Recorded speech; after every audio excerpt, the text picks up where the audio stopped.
নয়নকে বলবো, নয়ন তুমি ভালো হয়ে যাও। ও যত কথা বলবে মির্জা আব্বাসের ভোট আর তত কমবে।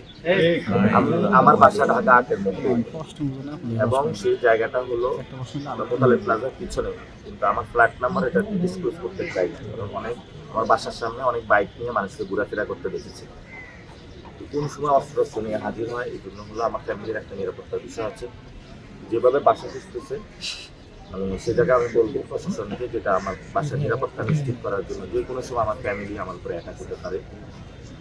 এবং নয়নের যে বাসাটা এটা কিন্তু সার্কিট হাউস রোডে, এবং সেই জায়গায় কিভাবে বাসাটা নিয়েছে, কিভাবে থাকে, এখানে কিন্তু বেনজির ছিল না, তো ওইখানেও তার লিঙ্কিং আছে। কিন্তু আমরা এই নয়নকে নিয়ে এখন আলোচনা করে সমালোচনা করবো, ওর যা মন চায় ও করুক।